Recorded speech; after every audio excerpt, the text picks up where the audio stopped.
untuk jenis penyebaran data yang ketiga atau yang terakhir yaitu ada simpangan kuartil. Nah, jadi apa sih Kak simpangan kuartil itu? Jadi simpangan kuartil adalah salah satu ukuran penyebaran data yang menggambarkan seberapa besar sih data di sekitar nilai tengahnya. Kemudian, simpangan kuartil mengukur jarak antara kuartil atas atau Q3 dan kuartil bawah atau Q1. Lalu dibagi dua untuk memberikan gambaran simpangan rata-rata dari nilai tengah data. Simpangan kuartil sering digunakan karena tidak terlalu terpengaruh oleh data ekstrem atau data yang sangat besar atau sangat kecil, sehingga cocok untuk menganalisis dengan outlier. Oke, di sini kakak akan menjelaskan untuk rumus menghitung atau mencari sebuah simpangan kuartil. Nah, jadi simpangan kuartil atau biasa dilambangkan dengan QD dihitung dengan rumus QD sama dengan Q3 dikurangi Q1 per 2, di mana Q1 adalah kuartil bawah, yaitu 25% dari data terkecil, kemudian Q3 adalah kuartil atas, atau 25% dari data yang terbesar. Nah, untuk langkah-langkah menghitung simpangan kuartil sendiri, itu yang pertama yaitu urutkan data dari yang terkecil hingga terbesar. Kemudian yang kedua yaitu tentukan nilai kuartil bawah atau Q1 median dari 25% data terkecil.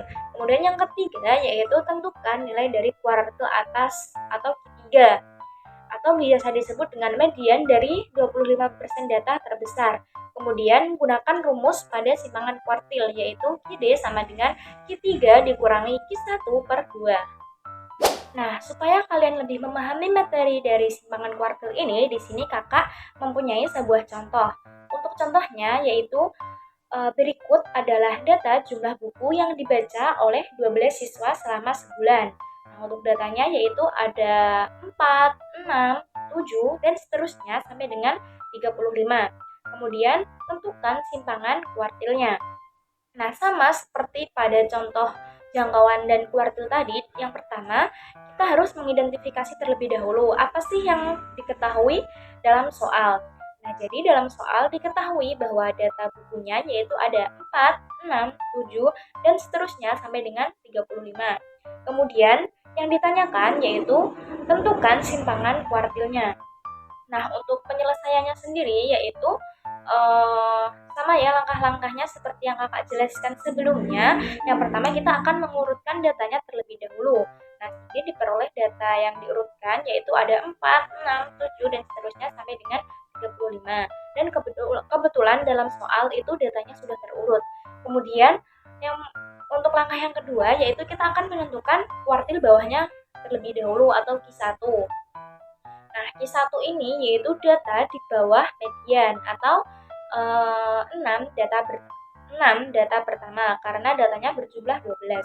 Nah, jadi kita peroleh untuk data barunya yaitu 4, 6, 7, 10, 12, dan 15.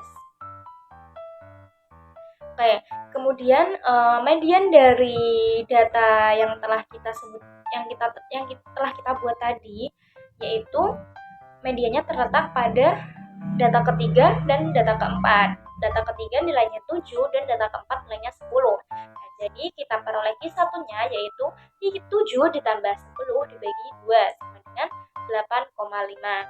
Setelah kita sudah menentukan kuartil bawah atau Q1-nya, selanjutnya pada langkah yang ketiga yaitu kita akan menentukan kuartil atas atau Q3-nya.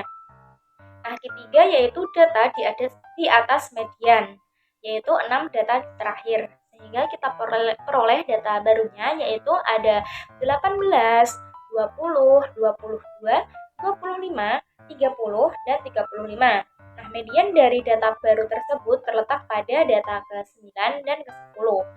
Sehingga diperoleh Q3-nya yaitu nilai dari data ke-9 22 ditambah dengan nilai dari data ke-10 yaitu 25 dibagi 2 sehingga diperoleh hasilnya yaitu 23,5. Nah, selanjutnya untuk langkah yang keempat yaitu kita akan menghitung menggunakan rumus untuk mencari simpangan kuartilnya, di mana Q D itu sama dengan Q3 dikurangi Q1 per 2. Nah, kita kan sudah memperoleh tadi Q3-nya 23,5 dikurangi Q1-nya tadi 8,5 per 2. Nah, sama dengan 15 per 2 sama dengan 7,5. Jadi, kita peroleh simpangan kuartilnya yaitu 7,5. Nah, apa sih arti dari simpangan kuartil sama dengan 7,5 ini? Jadi, simpangan kuartil 7,5 ini menunjukkan bahwa sebagian besar data memiliki penyebaran sekitar 7,5 dari nilai tengah kuartil data yaitu Q1 dan Q3. Data relatif tidak terlalu besar menunjukkan pola yang cukup beragam. Sekian penjelasan kakak mengenai materi penyebaran data. Nah, agar kalian lebih menguasai dan memiliki pengetahuan lebih mengenai penyebaran data, jangan lupa belajar materi penyebaran data pada bahan ajar maupun sumber-sumber yang lainnya ya. Terima kasih dan sampai jumpa pada video penjelasan atau video belajar selanjutnya. Bye-bye.